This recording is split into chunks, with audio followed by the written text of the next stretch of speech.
Bom dia! Tudo bom, seu Nelson?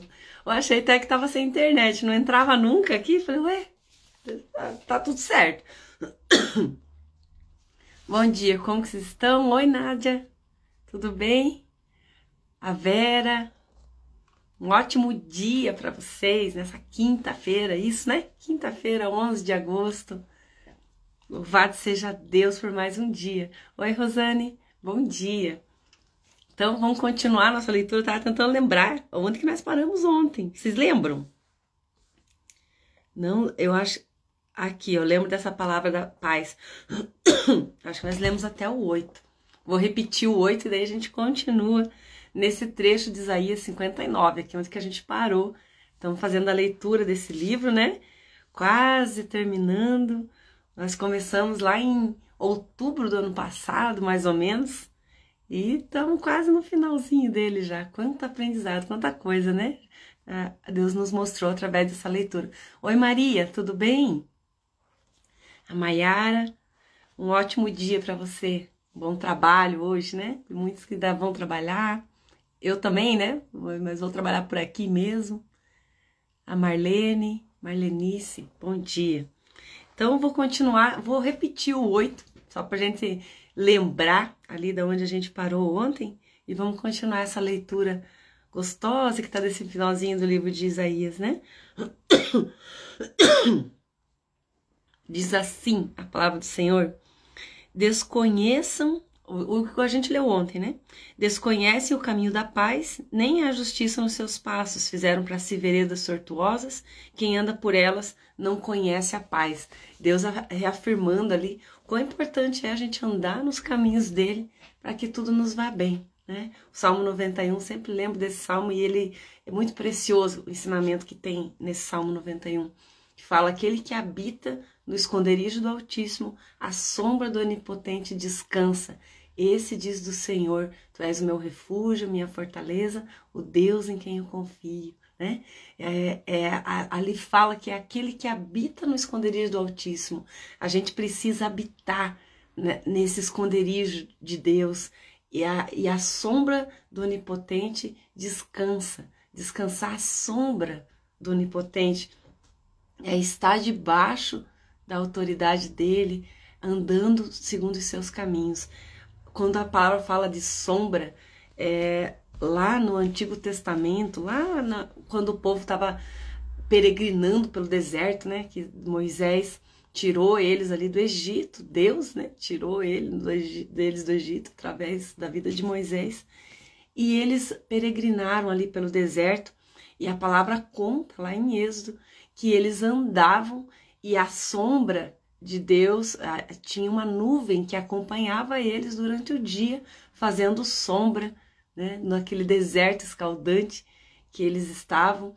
E à noite tinha uma coluna de fogo que ficava do lado do templo, da tenda onde Moisés tinha feito para abrigar a Arca da Aliança. Então, o cuidado do Senhor, né? A sombra do Onipotente. Então, quando aquela nuvem parava, eles sabiam que eles tinham que fazer, montar acampamento e parar de andar.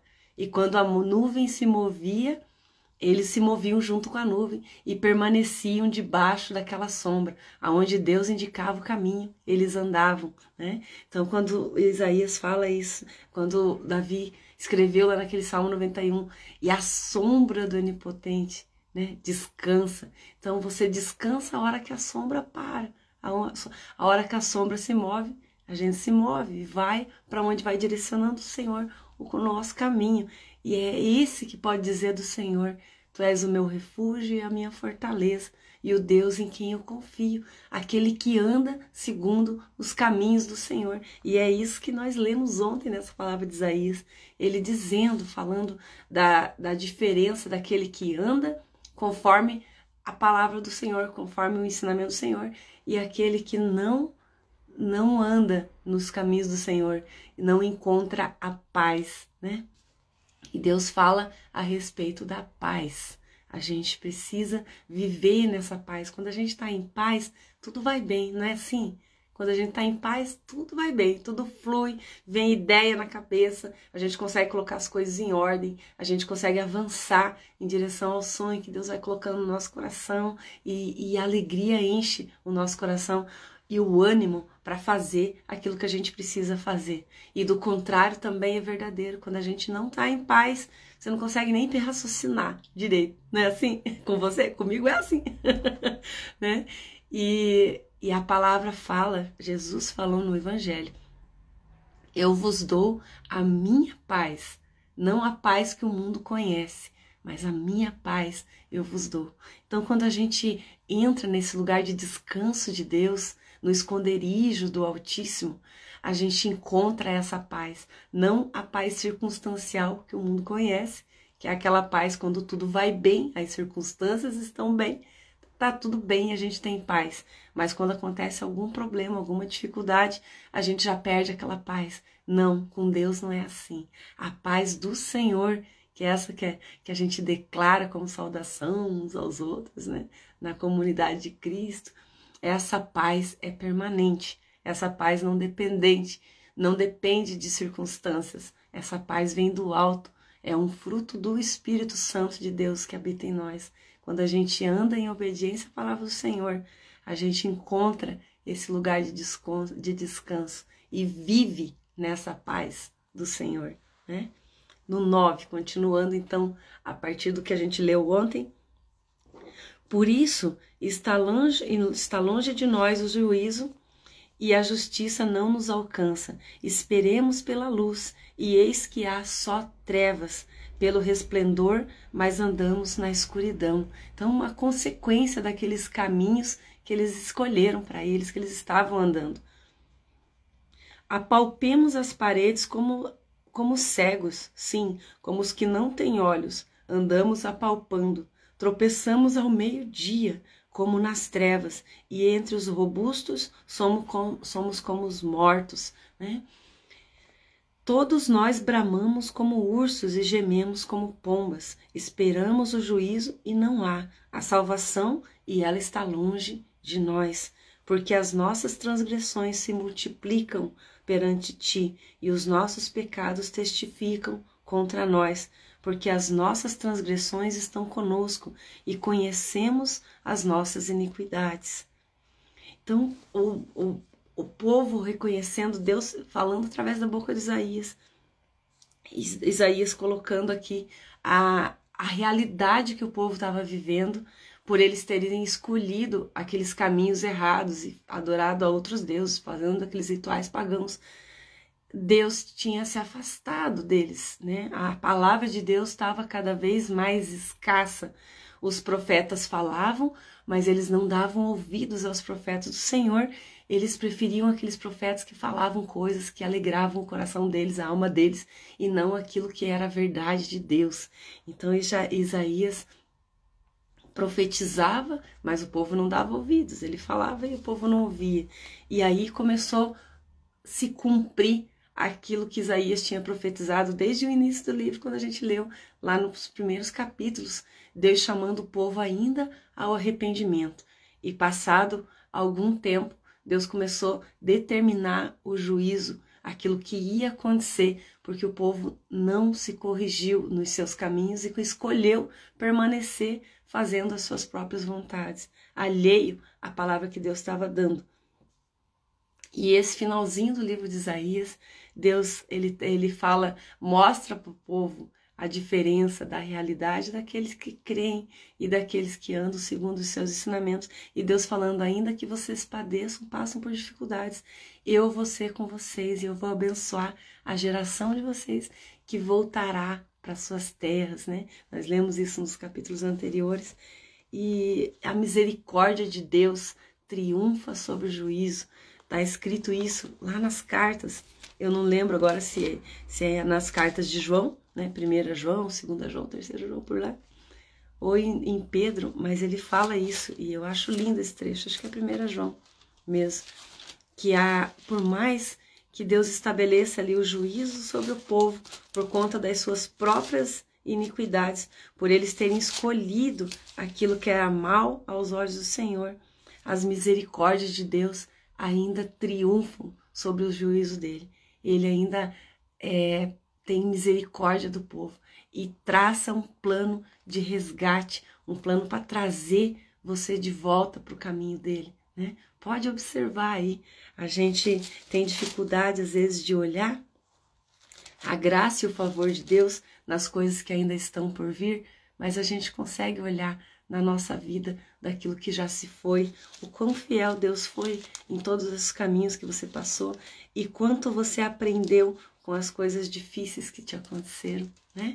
Quanto você se tornou mais forte com tudo aquilo que você viveu. E é assim que Deus faz. E cada vez que a gente confia no Senhor e é grato a Ele, cresce dentro de nós a fé e a esperança, porque vai acontecer coisas boas a partir daquilo que você está passando hoje. A palavra de Deus fala isso e ela não mente. Achei aqui, não era nem em Pedro nem em João, é em Tiago que está escrito isso. Lá no finalzinho do capítulo, no finalzinho não, no 13 do capítulo 2, a misericórdia triunfa sobre o juízo. Já vamos ler o trecho inteiro. Então, a gente tem muito mais o que agradecer do que o que reclamar. A palavra fala assim, Paulo escreveu isso, né? Todas as coisas cooperam juntamente para o bem daquele que ama a Deus. E é assim, pode observar. Se você ama o Senhor de todo o teu coração, você pode observar como até as coisas ruins que te sucedem, elas cooperam para o teu bem, elas imprimem dentro de você um fruto de justiça, elas te ajudam a olhar as coisas de uma forma diferente, elas fazem você voltar para o caminho que você deve andar. Às vezes, as dificuldades são as ferramentas de Deus, a vara do Senhor para te direcionar, como o pastor direciona as ovelhas através da vara, né? Deus nos direciona, nos endireita e nos coloca no caminho que a gente deve andar com todo o amor e cuida de nós em todo o tempo, porque a misericórdia dele triunfa sobre o juízo. Nesse trecho do livro de Tiago, que nós já lemos, né? Nós já lemos inteiro o livro de Tiago. Diz assim, eu vou ler ali a partir do 11, vou ler no 10, né? Pois qualquer que guarda toda a lei, mas tropeça em um só ponto, se torna culpado de todos. Porquanto aquele que diz não adulterarás, nem também ordenou não matarás. Ora, se não adulteras porque matas, venha a ser transgressor da lei. Falai de tal maneira procedei, como aqueles que hão de ser julgados pela lei da liberdade. Nesse trecho, Tiago estava falando a diferença ali de você, do tempo da lei e do tempo da graça, que é o que a gente está vivendo hoje. Nós estamos vivendo o tempo da graça. Nós já não temos todas aquelas ordenanças para seguir à risca, e que a gente não tinha condições de cumprir toda aquela lei. O povo de Israel não conseguia cumprir toda aquela lei. E Deus, enquanto ele guiava o povo para o cumprimento da promessa de Deus, que era essa lei do Espírito que veio através de Jesus Cristo. Hoje o Espírito Santo que habita dentro de nós nos ajuda a cumprir toda a lei, porque ele vai nos direcionando e ele fala no nosso coração o caminho que a gente deve andar. A gente sabe quando a gente faz alguma coisa errada. A gente sabe, né? A escolha de se arrepender daquilo, de pedir perdão, de corrigir a situação é nossa. Mas a gente sabe, lá no fundo, a gente sabe que pisou na bola, que fez alguma coisa que não devia, né? Então, escuta essa vozinha do interior do Espírito Santo. Vai e pede perdão, né? Não importa, foi a pessoa que fez, foi ele que me fez, não importa, né? É a palavra que fala lá no Evangelho de Marcos, Jesus falou assim, se o teu irmão tem algo contra você, vai lá e pede perdão. Irmão aqui não é irmão de sangue, é o irmão em Cristo, aquele que professa a mesma fé que você, aquele que acredita naquilo que você acredita. Se ele fez alguma coisa contra você, vá lá e peça perdão. Não tá errada a palavra, né? Tá dizendo assim, tá, então, mas não é quem fez coisa errada que tem que pedir perdão? Não. Se o teu irmão tem algo contra você, se ele se sentiu ofendido com a situação, mesmo ele ainda não reconhecendo que se a causa foi dele ou não, mas ele tem algo contra você, a palavra diz assim, vai lá e pede perdão, né? Então, a hora que a gente obedece a palavra, há uma alegria tão grande que enche o nosso coração, porque o Espírito Santo conseguiu nos trazer de volta, nos conseguiu fazer, nos direcionar para o caminho que a gente devia andar. E o caminho que Deus fala para a gente andar é um caminho de amor, né? Um amor que tudo sofre, tudo suporta, tudo crê, né? Tudo espera, como Paulo detalhou lá em Coríntios 13. Então, aqui em Tiago ele fala: falai de tal maneira procedei com aqueles que hão de ser julgados pela lei da liberdade, porque o juízo é sem misericórdia para com aquele que não usou de misericórdia. O juízo é sem misericórdia para com aquele que não usou de misericórdia. Jesus falou em outras palavras, né? Com a mesma medida com que medirdes, você será medido. Então, com o mesmo rigor que você faz as coisas, é com esse mesmo rigor que você vai ser julgado. Então, take it, né? Eu ia falar. Pega leve, vai devagar. Não exija para as pessoas aquilo que você faz ou aquilo que você quer que seja feito, né? Às vezes o nosso perfeccionismo, que é coisas da nossa alma, impõe às pessoas um nível de perfeição que nem nós mesmos alcançamos. Então não meça com a mesma medida com que você se vê, e não exija de você mais do que aquilo que Deus mesmo exige. Deus não está te obrigando a ser assim. Deus não está exigindo isso de você. Deus conhece as nossas fraquezas e as nossas limitações. E Ele não nos pede nada além daquilo que a gente consegue fazer, né? Deus é misericordioso. Então tenha misericórdia para com o próximo e para consigo mesma, né? Aí aqui no 13 ele termina dizendo, né? A misericórdia triunfa sobre o juízo. Então a graça, essa misericórdia, esse amor que se compadece da dor do outro, que é o que Deus tem por nós, o amor, a misericórdia, triunfa até mesmo sobre o senso de justiça dele, o juízo dele. Então, Deus nunca vai deixar de ser Deus para nos abençoar. Ele vai operar o juízo, porque é um princípio que Deus mesmo estabeleceu. Aquilo que você planta é aquilo que você colhe. Mas pela misericórdia de Deus, Ele traz o juízo de forma que aquilo coopere para o nosso bem, né? E tudo aquilo que nos sucede coopera para que a gente seja melhor, para que a gente viva cada dia melhor na graça e no favor do Senhor. Já até me perdi aqui onde é que a gente estava, né? Em Isaías. Nós lemos aonde, gente? O 11, 12? Lemos aqui e foi para outra página. Vou ler aqui. Vou ler o 12 de novo. Vamos repetir, não tem problema. Porque as nossas transgressões se multiplicaram perante ti, e os nossos pecados testificam contra nós, porque as nossas transgressões estão conosco, e conhecemos as nossas iniquidades, né? Antes, eles conheciam porque os apóstolos, os profetas vinham e anunciavam o juízo sobre o povo, falavam para eles aonde que eles estavam errando. Hoje, nós conhecemos as nossas iniquidades porque o Espírito Santo de Deus habita em nós e Ele nos direciona, nos aponta o que a gente está fazendo, o caminho que a gente está seguindo. E tudo que a gente tem que fazer é concordar com o Espírito Santo e nos arrepender, mudar a nossa mente, né, do lugar onde a gente estava e passar a andar no caminho que é reto. No 13, como o prevaricar, o mentir contra o Senhor, o retirar-nos do nosso Deus, o pregar opressão e rebeldia, o conceber e proferir do coração palavras de falsidade, pelo que o direito se retirou e a justiça se pôs longe, porque a verdade anda tropeçando pelas praças e a retidão não pode entrar, né? Qualquer semelhança com a nossa realidade, né? Pura coincidência, será?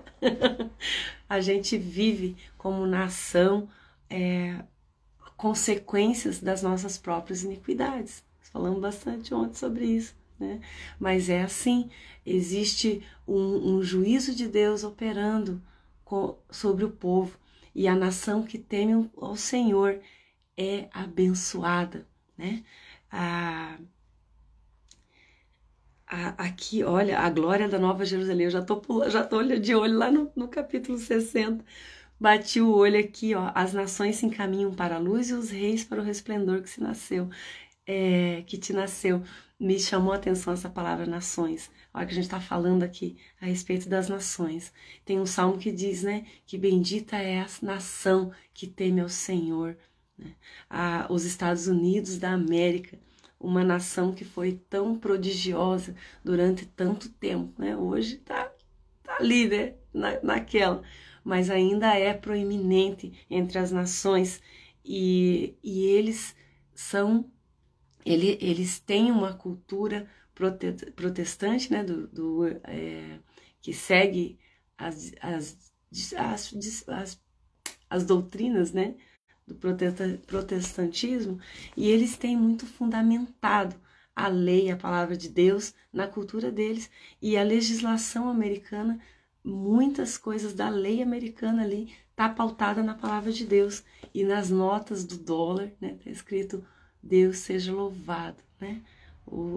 Então, eles edificaram a nação pautada na palavra de Deus, na ética, nos bons costumes, aquelas leis ISO 9000, são leis éticas, né, que nasceram ali, e as empresas são pautadas nessa lei, e o povo prospera, porque eles cumprem aquela lei. Ainda que não professem a fé cristã, eles são abençoados em algumas ocasiões, porque a grande maioria são cristãos, né?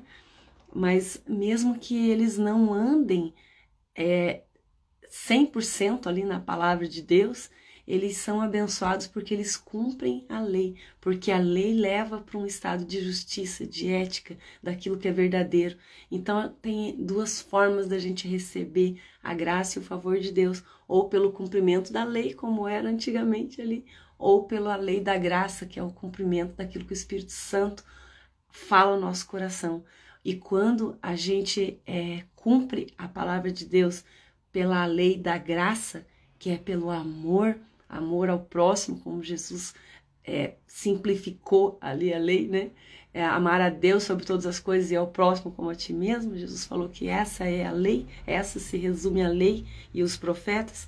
Então, quando a gente vive isso, a gente é abençoado e multiplica-se as bênçãos sobre nós. Jesus falou assim, colherão 1 para 100, 1 para 60, 1 para 30, né? É uma semente que você está lançando e você vai receber a abundância por conta daquela semente que você semeou, né? E na lei é tipo 1 para 1, né? Você fez só para cumprir a lei. Não, eu vou fazer isso aqui porque isso aqui é o certo, mas você não está fazendo no amor a Deus e nem no amor ao próximo. Você vai colher, porque o princípio diz que aquilo que você planta, você colhe. Só que você não colhe com a abundância daquele que faz por amor a Deus e amor ao próximo. Espero que tenha ficado claro isso. Que Deus esclareça essa palavra no teu coração, porque é muito ampla tudo isso. Essa lei da graça, né? A lei da liberdade, como o Tiago falou ali, que é a lei que a gente vive hoje, que é a lei que está impressa no nosso coração, a lei do Espírito Santo de Deus, que nos direciona com tranquilidade, com amor ao caminho que a gente deve andar. Que a gente abra os nossos olhos, os nossos ouvidos e não ande tropeçando como cegos, como a gente leu ali no versículo 10, né? Mas que a gente ande na luz do Senhor, que a gente escolha andar nessa luz e seguir debaixo dessa sombra do Altíssimo, para onde Ele for indicar o caminho. Eis-me aqui, Senhor, eu vou, é por aqui que eu vou. Amém? Que Deus te abençoe grandemente nesse dia e que amanhã, pela graça do Senhor, a gente possa estar aqui de novo, né? Às 6h16. Beijo grande, gente. Deus abençoe seu dia.